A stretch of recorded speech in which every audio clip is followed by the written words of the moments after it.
keluarga belajar. Hari ini kembali lagi dengan Kak Mala. Kita akan belajar lagi mengenai mata pelajaran pendidikan Pancasila dan Kewarganegaraan dengan judul Pancasila dalam Gerak Langkah Demokrasi Indonesia dengan tema Jiwa Bangsa Indonesia. Oke, jadi yang pertama adalah Pancasila dalam kehidupan demokrasi masa Orde Lama.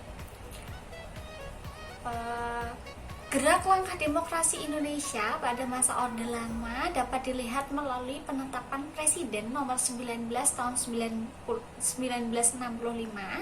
tentang pokok-pokok sistem pendidikan nasional Pancasila. Dalam pasal 1 tentang dasar asas pendidikan nasional dinyatakan bahwa Pancasila, Manipol atau Usdek adalah moral dan falsafah hidup bangsa Indonesia serta merupakan manifesto persatuan bangsa dari wilayah Indonesia.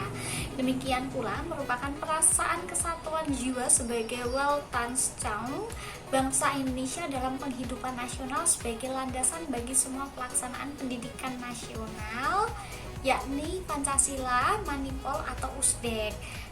Akronim dari Manipol atau Usdek ini adalah Manifesto Politik dan Undang-Undang Dasar Negara Republik Indonesia tahun 1945 yang mana harus menjiwai semua segi pendidikan nasional. Jadi menurut ini Arif dalam Prisma volume 7 nomor 2 tahun 2018, pendidikan Pancasila meletakkan Pancasila sebagai ideologi politik.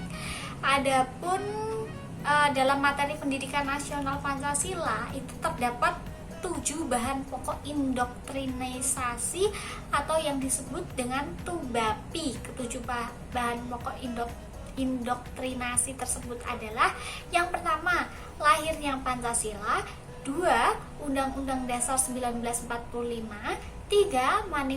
Manifesto Politik; yang keempat, ada pidato Presiden tanggal 17 Agustus dengan nama JAREK atau Jalannya Revolusi Kita. Kemudian ada pidato Presiden di muka sidang umum PBB tanggal 30 September 1960 beserta perincian. 6. Penjelasan Manipol dan Usdek. Ketujuh, amanat Presiden pada sidang pleno Dapernas mengenai pembangunan semesta berencana tanggal 28 tahun 1959 yang diucapkan dan yang ditulis. Gitu teman-teman.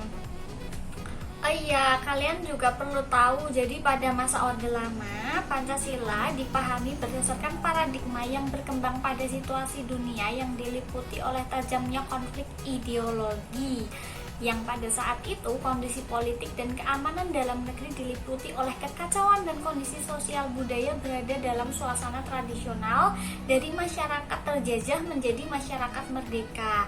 Bisa juga diartikan bahwa itu adalah masa pencarian jati diri Pancasila itu sendiri dalam penyelenggaraan negara, dikarenakan Pancasila masih diterapkan dalam bentuk yang berbeda-beda. Adapun 3 periode penerapan Pancasila yang berbeda pada masa Orde Lama itu, yang pertama ada pada periode 1945 sampai 1950. Jadi adanya upaya untuk mengganti Pancasila sebagai dasar negara dengan pandangan hidup bangsa. Jadi terdapat 2 pemberontakan oleh PKI, yakni yang pertama ada mendirikan negara Soviet dengan paham ideologi komunis. Kemudian ada pendirian Darul Islam atau Tentara Islam Indonesia dengan upaya mengganti Pancasila sebagai dasar negara dengan syariat Islam dan mendirikan NII atau Negara Islam Indonesia pada tanggal 17 Agustus 1945. Kemudian yang kedua ada pemberontakan pada masa Orde Lama tahun 1950 sampai 1959. Ini penerapan Pancasila pada periode ini adalah Pancasila diarahkan sebagai ideologi liberal yang ternyata tidak menjamin stabilitas pemerintahan. Walaupun dasar negara tetap Pancasila, tetapi rumusan sila keempat bukan berjiwa musyawarah mufakat, melainkan suara terbanyak. Dalam bidang politik demokrasi berjalan dengan baik dengan terlaksananya pemilu 1955 yang dianggap paling demokratis. Kemudian yang ketiga ada masa Orde Lama ini pemberontakan tahun 1959 sampai 1966. Ini periode yang ketiga. Ternyata konstituen atau dewan perwakilan pemerintah yakni menemui jalan buntu hingga bulan Juni 1959 yang mengharuskan Presiden Soekarno turun tangan dengan membuat sebuah dekret presiden dengan disetujui oleh kabinet tanggal 3 Juli 1959 yang kemudian dirumuskan di Istana Bogor pada 4 Juli 1959 dan diumumkan secara resmi oleh Presiden pada 5 Juli pukul 5 di depan Istana Merdeka. Adapun dekret presiden yang dibuat itu berisi 1. Pembubaran konstituen, 2. Undang-Undang Dasar 1945 kembali berlaku karena itu ada UDS pada saat itu. Kemudian yang ketiga, pembentukan MPRS. Adapun diketahui pada saat itu penyimpangan Orde Lama terkait Pancasila itu yang pertama adalah dicetuskannya Nasakom, kemudian pengangkatan presiden seumur hidup, jadi itu tidak berdasarkan keadilan ya. Kemudian yang terakhir adalah pembubaran DPR oleh presiden karena ternyata pada saat itu DPR-nya itu belum dianggap bisa mewakili suara rakyat. Jadi intinya pada masa Orde Lama, Pancasila dimanipulasi menjadi kekuatan politik dalam bentuk bersatunya 3 kekuatan yang bersumber dari 3 aliran, yaitu nasionalisme, agama, dan komunis. Nilai-nilai Pancasila dalam masa Orde Lama berada pada posisi untuk mempertahankan kemerdekaan Indonesia dan mempersatukan bangsa Indonesia dalam tahap konsolidasi. Jadi itu intinya ya teman-teman.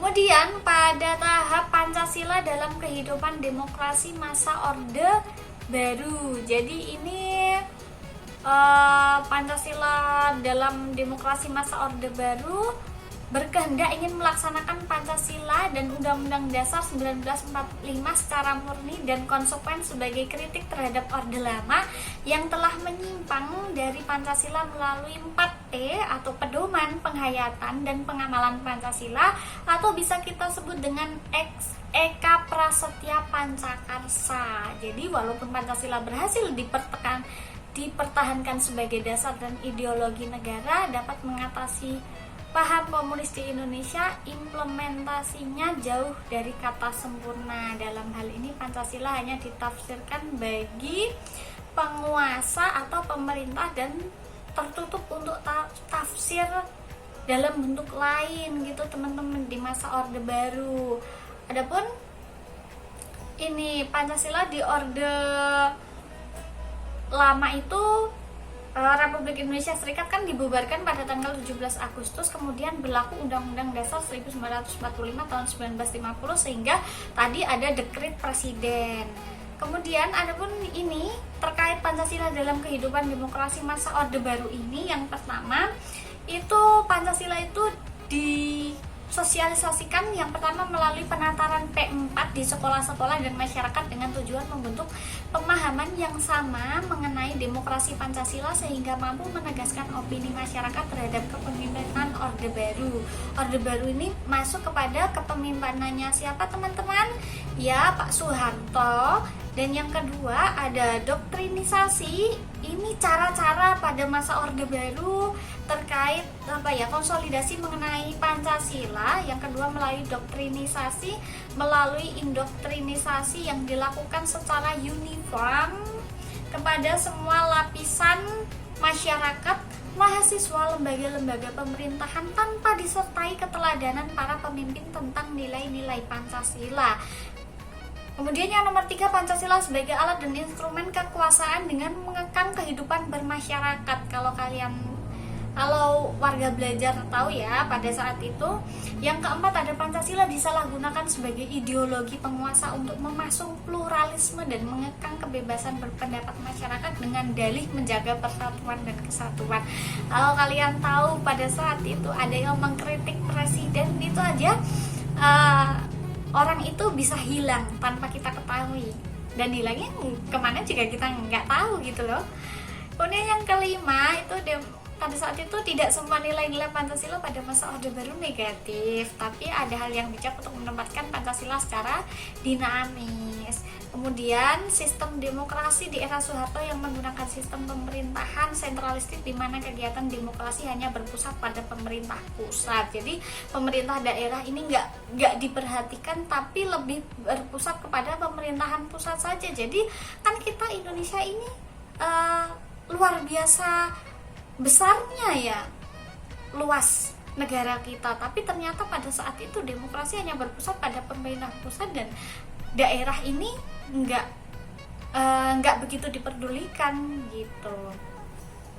Jadi pengimplementasian Pancasila pada masa Orde Baru tergolong berhasil dalam mempertahankan Pancasila sebagai ideologi negara yang dimana berhasil menghentikan penyebaran dari paham ideologi komunisme di Indonesia. Itu juga salah satu bentuk penerapan Pancasila. Tapi di sisi lain itu ada banyak hal yang berkaitan dengan berpusatnya pada pemerintahan pusat dan juga penguasa ini, belum secara keseluruhan. Kan Pancasila itu kan untuk kesejahteraan bangsa, untuk keadilan, untuk kemerdekaan negara kita lah pokoknya. Tapi pada saat itu ternyata belum bisa. Tapi hanya pada saat itu masa Orde Baru itu Pancasila itu bisa menghilangkan paham komunis itu aja gitu. Kemudian yang ketiga ada Pancasila dalam kehidupan demokrasi masa Orde Reformasi. Ini adalah masa yang ketiga di mana Pancasila dipahami sebagai konsepsi demokratis, pengembangan dialog ilmiah Pancasila sebagai peningkatan kualitas demokrasi, sosialisasi Pancasila dilakukan dengan model dialog dan melibatkan partisipasi aktif. Kemudian masyarakat dan menempatkan Pancasila sebagai kajian ilmiah dari berbagai perspektif, mengaitkan dengan kehidupan milenial. Praktik kehidupan warga negara yang berpedoman Pancasila perlu disosialisasikan dengan cara kreatif sesuai target sasaran kaum milenial. Yang namanya era Orde Reformasi itu ya ini sekarang, dari setelah Orde Lama sampai dengan sekarang, ini yang dinamakan dengan reformasi dari tahun 99 sampai 2023 ini dan seterusnya, itu dikatakan sudah masa Orde Reformasi gitu ya teman-teman. Adapun kesimpulan yang bisa kita ambil dari ini adalah Pancasila memberikan teladan bahwa dalam kehidupan sehari-hari masyarakat dihadapkan pada proses yang berkesinambungan untuk dapat merealisasikan keyakinan, kepercayaan, dan agamanya sesuai sila ketuhanan yang Maha Esa. Masyarakat memiliki dan mendapatkan perlakuan yang bermartabat sebagaimana sila kemanusiaan yang adil dan beradab. Kemudian bersatunya komponen masyarakat sebagai gerak langkah bangsa Indonesia yang bersatu sesuai sila persatuan Indonesia. Kemudian kehidupan yang demokratis dalam segala lini kehidupan sejalan dengan sila kerakyatan yang